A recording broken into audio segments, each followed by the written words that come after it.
Good afternoon, ladies and gentlemen. I hope you're having a wonderful day today, just like I am having a wonderful day as well. Very sunny outside, I must say. Hope you're having beautiful weather there as well in your country, in your place. And it's also a beautiful day to discuss a very interesting subject, which is why are we constantly at war among each other? Why do we have different ideas? Why is tribalism growing and growing even more today? Or if you want to call it in other words, why is the world going crazier today? Simply for having different viewpoints. And if you enjoyed those videos like this one, make sure that you subscribe for more upcoming videos. So let's get right into it. Why are we always at war with each other?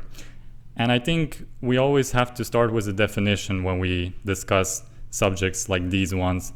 And tribalism is basically the state of organized groups, or let's say the state or the fact of being organized in a tribe or multiple tribes. So for example, we can take even the simplest example now without politics or religion, we can simply take sports.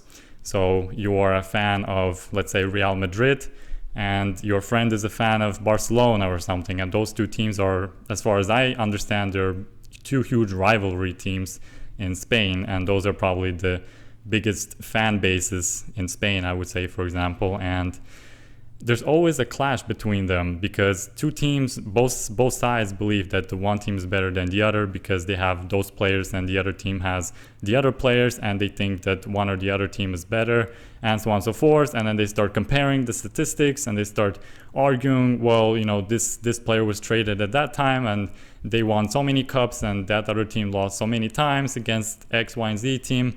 And so it becomes very feisty, it becomes very incredibly emotional and heated. And especially when you go at a football game, you have those fan bases, you have those, you know, fan curves that you call it, where they separate the fans between the two teams in the stadium. And this is only at the sport level. Now imagine having that at the political stage, at the political world stage, where you have countries like that acting like this, fighting against each other. Why is that exactly? Why are we fighting so much over certain values and so on and so forth? Now, I don't want to sound like I'm for open borders or I'm for international global agendas whatsoever. Completely not. I'm simply wondering from a philosophical standpoint, why are we designed, or why are we inherently so tribalistic, let's say? And when you want to talk about tribalism, you have to first understand that we were born, or we were eventually designed to work in groups together. So from a primitive standpoint, from a primitive age, we always were in clans. We walked together, we jogged together, we went hunting together in little tribes and clans. We had a leader, we had certain values, we had certain ideas, certain rules, and so on and so forth. And this is how we eventually evolved. And this eventually turned into a bigger empire, a bigger village. So it first started like as a village, then it became like a city, and then the city turned into a country eventually, containing multiple cities, let's say, multiple tribes. And this is how many people or many rulers wanted to conquer other tribes, other groups, other cities, in order to create a bigger empire, a bigger state, let's say. All because many people fight over beliefs. Many people want to assert dominance. And as Thomas Hobbes, as I mentioned in one of my earlier videos, I think about 2 months ago, I was saying that in order to have dominance, in order to have power, you have to assert, or you have to take over certain tribes. This can go especially overboard when, especially at a political stage, when you start having big wars and waging big, massive attacks and raids towards your neighboring countries, and eventually becomes a danger to society. So this is kind of more the macro aspect of tribalism. What I want to talk about today is more the micro aspect of tribalism. So from a personal perspective, let's say. So it can be at school, it can be at university, it can be at work, or even at home simply. And when people become tribal, I don't mean that they're primitive and they're outside, you know, like this with their stones and sticks, you know, jogging around trying to hunt for animals and wild creatures and so on, and hunt for berries, whatever. I mean more the ideological perspective from a human standpoint. So by that I mean that there was a story when I was in college that I had a lot of people, a lot of classmates, let's say, who were very ideologically driven. And by ideologically driven, I mean that they held a particular belief. I'm not going to mention which particular belief, but they had a particular belief in that idea, in that worldview, and they thought that it was the only ideal solution for everyone. And when you start pushing your agenda, when you start pushing your ideology upon other people, it becomes a bit forceful. It becomes a bit more like, well, I don't want to really do that now. I'm not really for it. And it's not really a nice way to try to convince or to try to persuade people into believing or into joining your ideological motif or your ideological mission. And so in college, when I was back in college, there were a lot of people who had this very fierce and this very feisty attitude towards other people who didn't believe what they believed in. And so this became a very tribalistic atmosphere in my college, let's say. And there are very few people who actually have a completely different worldview or a different standpoint like I do. And this becomes a very hefty problem for people like me who then, cannot really speak out on things or can't really say X, Y, and Z towards those people, because otherwise you're going to get certain responses from them, let's say. I'm not going to mention which ones, and it always felt like when you talk to those people, you're talking to an ideological book. You're always talking to some kind of manifesto. Like, you're not really able to communicate. You're not really able to create a certain dialogue with them. And this is probably the saddest part of this world, let's say, is that when you have ideologically driven people, you lose all the other common sense that you used to have or perhaps had at some point in time. And it becomes very incredibly difficult to open up a conversation by simply stating two different world views, by simply stating two different world points and saying, look, hey, this is what I think, and I maybe agree with some of your points, but this is where I disagree with you. Let's have a common, rational, easy conversation. Let's not get too wild. Let's not fight. Let's not go into big details, and so on and so forth. And I mean like physical details, like physical violence and so on and so forth. But unfortunately, the people who are very ideologically driven, they believe that if you don't believe in that kind of worldview that they hold to be true, then you are the automatic enemy. And when you're the automatic enemy, then that means you have to ostracize that person from your group, from your society, because you do not belong there, because that is not the value that you share with them. And this is how, from a primitive standpoint, you kind of excluded people who didn't share similar beliefs. And this is why we have political parties. This is why we have different countries, different values, different moral codes.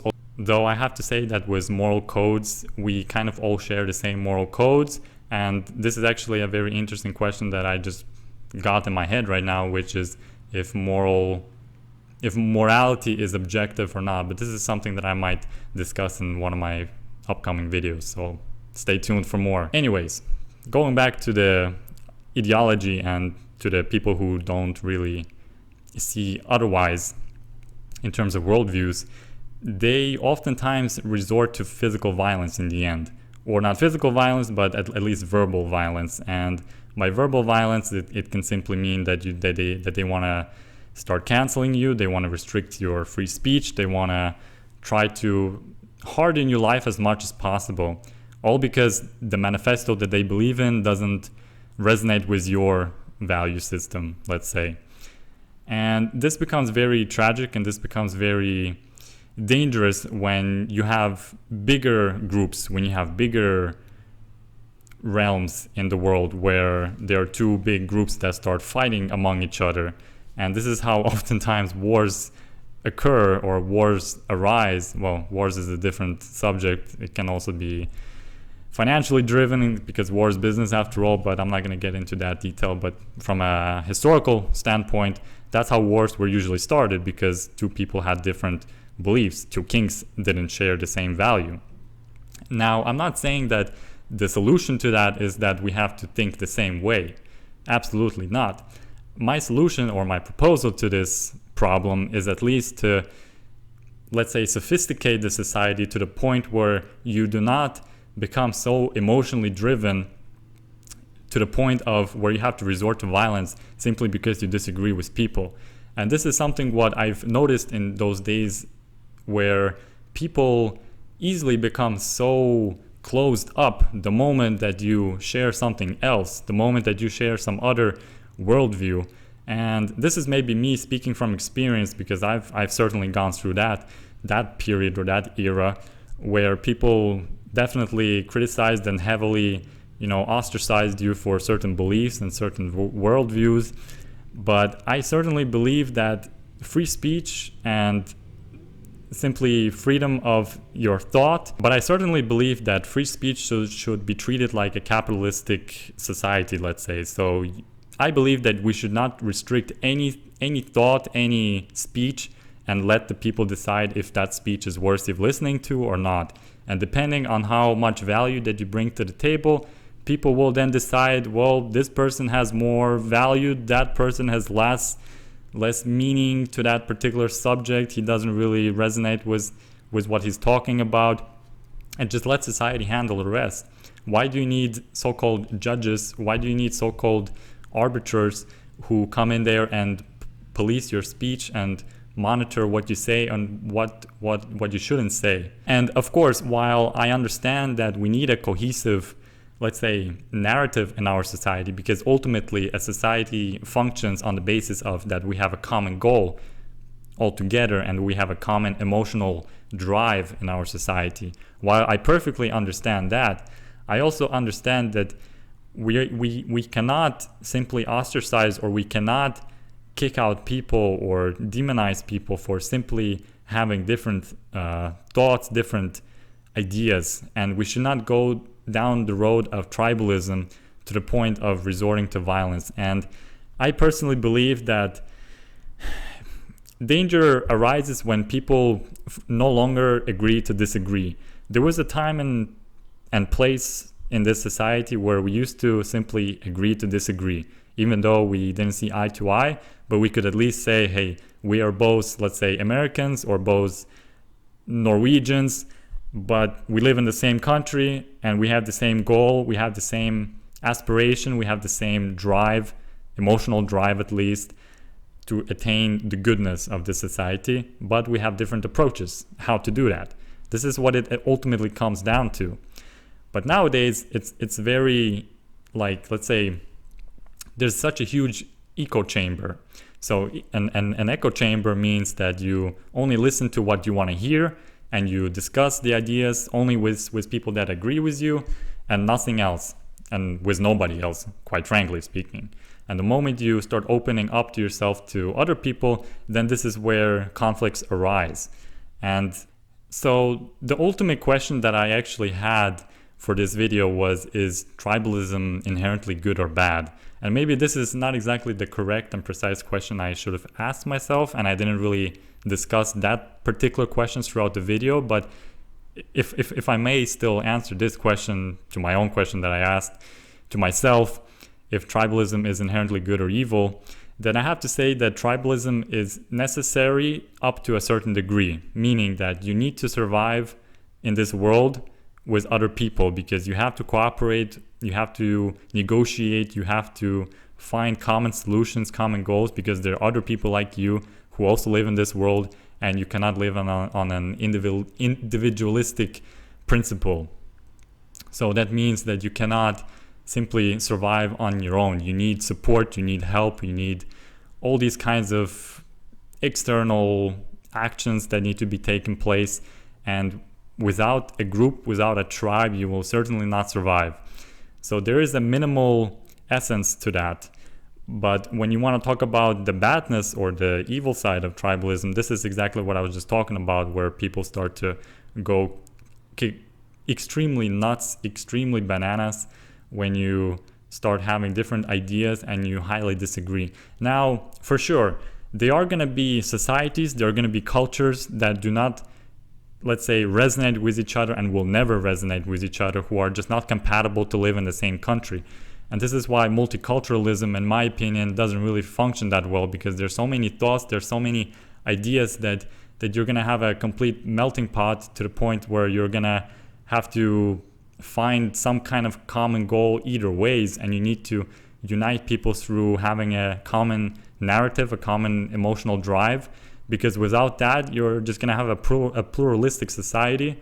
And from my standpoint, pluralism doesn't really work necessarily. And if you're going to continue to always stand at your principle and not open yourself up to other ideas, well, I'm very sorry to hear that, but you're not going to get far in this world, at least. And this is exactly what reason perhaps might be where people have gone really crazy, or, because you talk about how the world is going crazy and how the world is becoming more dangerous. Well, this is exactly the reason why the world is becoming more dangerous, is because we lost common sense and we lost the idea of compromise. We lost the idea of actually listening to other people and perhaps learning from them a little bit, because there's always some kind of value. There's always something to learn from other people, no matter which background they have, where they come from, what their political stance is, and so on and so forth. And we kind of forgot that. And this is exactly the reason why we have what we have today, in other words. And, my last words to this question or to this subject, just relax, just enjoy your life. Life doesn't always have to be where you have to show your superiority and you always have to just show that you're better or that you have better ideas. I mean, you're not perfect. I'm not perfect. We all have flaws. Our ideas are not perfect. We all have certain, let's say, deficits. We all have certain things that we can work on, and the world doesn't revolve around you ultimately, and you have to always be aware that there are other people who have different experiences, who have different views, and have different justifications and different reasons.